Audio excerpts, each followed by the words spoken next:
Bonjour à tous, aujourd'hui nous allons voir comment faire un menu déroulant en utilisant les avant-plans. J'ai déjà au préalable uploadé mes images dans le cloud. Je vais double-cliquer sur une de mes images pour la mettre sur mon écran.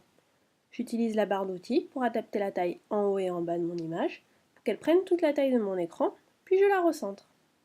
Je vais renommer cet écran écran 1. Je vais créer deux nouveaux écrans en cliquant sur Ajouter écran, que je vais renommer respectivement écran 2 et écran 3. Je vais mettre sur chaque écran une image de fond, comme j'avais fait pour l'écran 1.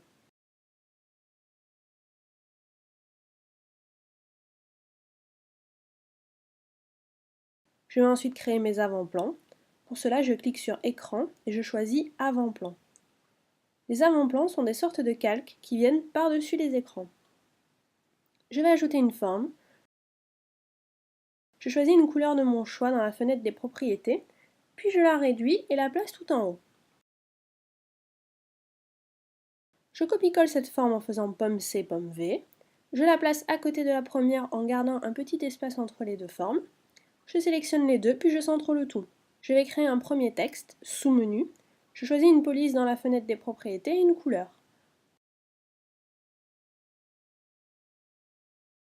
Je le place sur mon premier rectangle.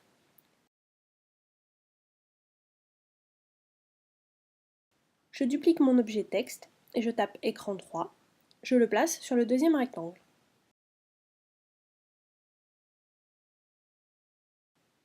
Je vais ajouter d'autres rectangles au-dessus de ceux-ci pour créer mon menu déroulant. Je vais remonter ma zone de travail car nous allons travailler au-dessus. Je duplique mon rectangle de gauche et je vais le placer au-dessus. Je modifie sa couleur. Je duplique ce rectangle et je viens le mettre encore au-dessus. Je copie ensuite mon texte et je marque écran 1 et écran 2.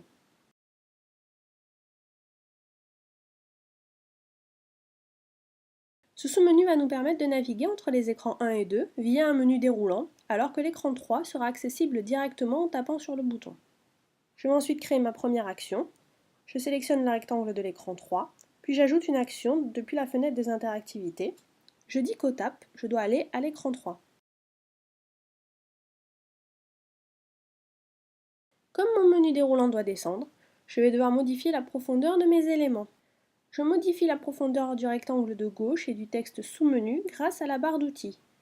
Il va falloir les remonter tout en haut de la liste pour pas que le menu déroulant passe au-dessus quand il va s'ouvrir. Je vais ensuite dupliquer mon état. Sur ce deuxième état, je vais ouvrir le menu déroulant. Pour cela, il me suffit de descendre les objets qui correspondent à mon menu, donc les deux rectangles blancs et leurs textes respectifs. Je vais retourner sur mon état 1 pour créer mes actions. Sachant que l'état 2 est basé sur l'état 1, si je crée mes actions sur l'état 1, l'état 2 hérite de celle-ci. Je sélectionne le rectangle sous-menu et je choisis qu'au tap, mon avant-plan se change et je choisis l'avant-plan 2 où mon menu est ouvert. Je vais ensuite choisir le rectangle de l'écran 2 et je vais dire qu'au tap, je vais à l'écran 2. Je fais la même chose pour l'écran 1.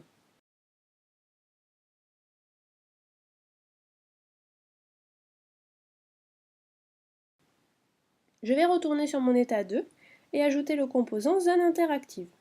Ce composant va permettre de fermer mon menu automatiquement en tapant sur n'importe quelle zone vide de mon avant-plan. Pour cela, j'ajoute mon composant, je l'agrandis pour qu'il fasse la taille de tout mon écran, puis je le place en dessous en termes de profondeur pour pas qu'il gêne les actions que j'ai créées sur les rectangles. Je choisis qu'au tap, je change mon avant-plan et je ferme le menu. Enfin, je vais retourner sur mes écrans pour attribuer les avant-plans aux écrans correspondants.